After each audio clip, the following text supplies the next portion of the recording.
What up, y'all? I'm back with another review, and I'm here to review the newest studio album from Solange entitled When I Get Home. When Solange dropped A Seat at the Table back in 2016, I believe it was just freaking fantastic. I think she dropped it in like August, September 30th of 2016. Okay. The project was just great. It was funky, it had neo soul, alternative R&B. Like everything about that project was just great. And here, not gonna lie, I might be liking this more than I like A Seat at the Table because Solange just does this again. If you don't know who Solange is, she is though she's the girl that freaking hit Jay-Z in the elevator. No, I'm just kidding. She is well, she did do that, but um she is from Houston, Texas. She is the sister of Beyonce. If you don't know who Beyonce is, damn, what the fuck? Yeah, no, you know who Beyonce is. So yeah, but I don't want to label her as, oh yeah, she's Beyonce's sister. No, because I'm feeling her music more than I've been feeling Beyonce's music. I mean, I've always liked Beyonce, but like I've never really gotten into albums like that from Beyonce. But I do need to go back to Lemonade and what came before that. But as far as albums, like I can say I'm two for two. I'm just gonna go ahead and say it. I'm two for two with Solange because when I get home, it's just it's just fantastic. I'm gonna go ahead and say it right now. I'm kind of spoiling my review, I know, but man, it is worth it. Let's go ahead and get right into this. I do have to say that there are features on here, but they're not listed as features. They're listed as appearances. One of the tracks. Well, actually, I want to talk about certain tracks first, then I'll talk about my favorites, or think tracks that stood out more to me. So let's go ahead and go with "Down with the Click." What can I say? I fuck with it. I'm down with it. Next track I want to talk about is track 4, "Way to the Show." Candy paint down to the flow. You can get it. I like this. Like it really. Her talking about candy paints. Like yeah, she's really showing her Houston roots with that. Next track, track 6, "Stay Flow." Very smooth and catchy track. In track number 10, "Time Is," featuring Sampha, or an appearance from Sampha. A very nice transition to the outro is what I really stands out about this track to me. Track number 13, "Gerard." I'm feeling it more than I'm feeling the tracks that I'm talking about, at least in this part of the review. I could have put it in there with the like what, 10 other tracks that I have at the top of this page of my notes here that are stand out to me more, and I guess you could say are my favorites. But yeah, track number 14, "Benz," featuring Dream vocals. This track was cool too. The Dream just like, yo, like he may have been doing it longer than from when I first heard him again, but when I heard, I think it was either Freddie Gibbs or Pusha T back in late 2015. I want to say Pusha T had "Darkest Before Dawn," and Freddie had, what was that project called? Like I feel like he dropped the EP like right after that, or it might have been an EP in 2016. But yeah, "Darkest Before Dawn." I want to say I heard Dream on there, but I want to say I heard him on Freddie Gibbs' album in like December. They were both in December of 2015. What was that album called? Shadow of a Doubt. I think it was Shadow of a Doubt. Let me just be sure. But yeah, Dream just he ever since then, like, and like I said, he might have been having vocals before that on featured projects and tracks, but like Dream just he's just resurgent as a, okay. What Shadow of a Doubt? Okay, but yeah, and there are two more tracks I want to say that I'm gonna be talking about before I get into like the other 10 that are like, I guess you could say what I felt more, but definitely hold some of my favorites. One of those tracks is "Sound of Rain," featuring vocals from Abra or Abra. I'm feeling it more, and she's talking about swinging on them days. I'm like, that's that Houston shit, man. Like, and track number 19, "I'm a Witness." I'm feeling this more too. Like I'm feeling "Sound of Rain" and Gerard. Very nice outro for this track. It was a 19 track 38-minute project, I want to say. It was 38 minutes. But let's go ahead and get right into the 10 that I really want to talk about, which is the first one, Things I Imagine. Very great intro, very smooth, dreamy, atmospheric, kind of gospel, hypnotic neo soul song.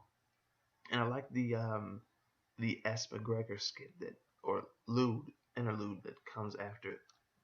Next track I want to talk about is track number 5, Can I Hold the Mic? Another interlude, which she's saying like she can't be a singular expression of herself because there's too many parts, spaces, manifestations, journeys, wings, mountains, rivers. Everything's just, it's too deep. Like there's more layers to her than just one thing, which I dig that. It's kind of relatable. Track number 7, Dreams. Very slow, smooth, soulful, and again atmospheric track. Very atmospheric outro actually. And there was Devin the freaking dude vocals on here, and there was I think it was Raphael Sadiq was on the bass. Yo, get Devin the dude, bro. Devin the dude, that's that Houston, man. That is yo, that is that Houston shit. And then Raphael Sadiq, man, freaking legend. Next track I want to talk about is Nothing Without Intention, another interlude. And when I heard the way that beat dropped, I was like, hey, there was some rapping, and I feel like there might have been like a DJ Screw Great Tape skit in there, maybe. I'm not sure. Track number 9, Almeida, a single to promote this project. Another, again, atmospheric, slow. Metro Boomin had some vocals on here. I thought he did production, but it turns out he didn't, which I thought he would have because this was a banger.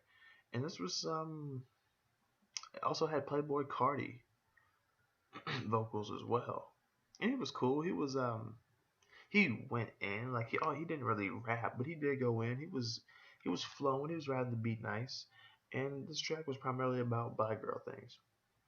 Track number 11, My Skin, My Logo, featuring a Gucci appearance and some Tyler the Creator vocals. She was really big up in Gucci the whole time. I guess this is where that trap label comes in for at least part of this project. People have been saying there's some trap in here. And it did, you know what? It sounded like a neo soul hop screw tape, or like it would have been off a screw tape, but a neo soul hop shit. When I say screw tape, if I don't know who I'm talking about, it's DJ Screw, legend of Houston, the king of Houston, the king of the South. Track number 12, we deal with the freaking interlude. You know, whoever this was, she was saying we deal with sex, but we also deal with the freaking. And yeah, talking about just having consciousness, being original people. At least that's what she was saying. The sun, the moon, and the stars, and the earth, and everything, the galaxies, and the nebulas, and everything. Track number 18, Not Screwed interlude, featuring vocals from, well, at least a skit of audio dialogue from Scarface, Brad freaking Jordan, one of the greatest to ever touch the mic, the best out of Houston, even though he's originally from New Jersey, one of the best out of Houston, one of the greatest of all time. Put him right there with freaking Andre, to represent the South as the best MCs we have. Yeah, and featuring Standing on the Corner. A screwhead would appreciate something like this, because just saying like, you know, it's not screwed. Like artists or DJs like who say they chop and screw music, y'all not chopping and screwing. The only person, and I'm going with this too, because being a screwhead, DJ Screw being my hero, like there's only one person who really screws music, and he hasn't done it since November the 11th, I believe, of 2000, and that is Robert Earl Davis Jr., DJ Screw. I believe it was November 11th, 2000 or 2001. Let me just be sure. November the 16th, 2000. Why did I say 11th? But yeah. I wonder if Solange is going to do anything for June 27th, or if she's done things for June 27th. I just haven't been seeing it or been looking for it, because like if you're a screwhead, if you're from Houston, you know about June 27th. You know about it. You don't even have to be from Houston, but if you're a screwhead, you know about June 27th. But yeah, if he's standing on the corner though, it's like yo, like hearing them off of Earl's album, some rap songs back in 2018. It was like, man, now I'm getting them here, boy. Next track is track 16, Exit Scott Interlude, featuring additional Scarface vocals again, and Steve Lacy doing some work here. A very gospel like track because the intro starts off slow, but then uh, take me forever. Like this track was just beautiful. Definitely one of my favorite tracks on the project. And the last track, Beltway. Very dream. Well, last track I'm going to talk about, Beltway. A very dreamy track. Honestly, it was one point in this track where it felt nostalgic. It still feels nostalgic, but on my first listen, it really hit the most. Like I was like, this sounds nostalgic to me. And for some reason, anything that's dreamy, atmospheric, hypnotic, um, neo soulish, um, more so hypnotic and atmospheric, and dreamy. For some reason, they always not all of them, but dreamy, atmospheric, neo soulish, hypnotic music always sounds nostalgic for me. And I guess I know why, considering what I remember hearing and my earliest memories of being alive, hearing music. Like I was listening to music that was like that, played by mom and dad. So it's like I guess there's a reason it sounds nostalgic, but something about this track and Beltway. There was one part that really felt nostalgic. But just man, this project is just damn good. I wrote a note about this. I want to make sure I'm not leaving anything out. Let me say that I like the skits. Like a lot of tracks, I don't care about skits, but she's making skits that mean something to the album, which says something for me. Um, Pretty much said everything that I wanted to say about the features and the appearances and who was there and what this project sounds like and how cohesive it is and how diverse it is at the same time. So at first, I was feeling a 7.5 to a 7.5. I was feeling a 7.5 to a 7.75. But now that I think about it, I'm feeling a solid 7.75. I want to go to the 8, but it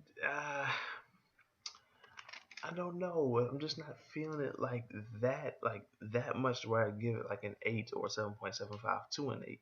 So instead of a 7.5 to a 7.75, I'm gonna give it a 7.75. Solid. If you've heard this project, let me know what you think about it in the comment section below and what you think about my review on it. If you haven't heard this project, you need to definitely check it out. If you were looking for something new, you don't really listen to atmospheric, neo soul, hypnotic, dreamy, or alternative R&B. You know what? Hold on. Trap, I guess you could say. There's people say there's some trap influence, which it is with the features and some of the beats. But some people were saying that this was new age, which I guess it would be. This does feel different. It sounds like it would be for our times and maybe even become timeless. But this got a lot of labels. It was being labeled things that I was not thinking about labeling it. Like, hold on.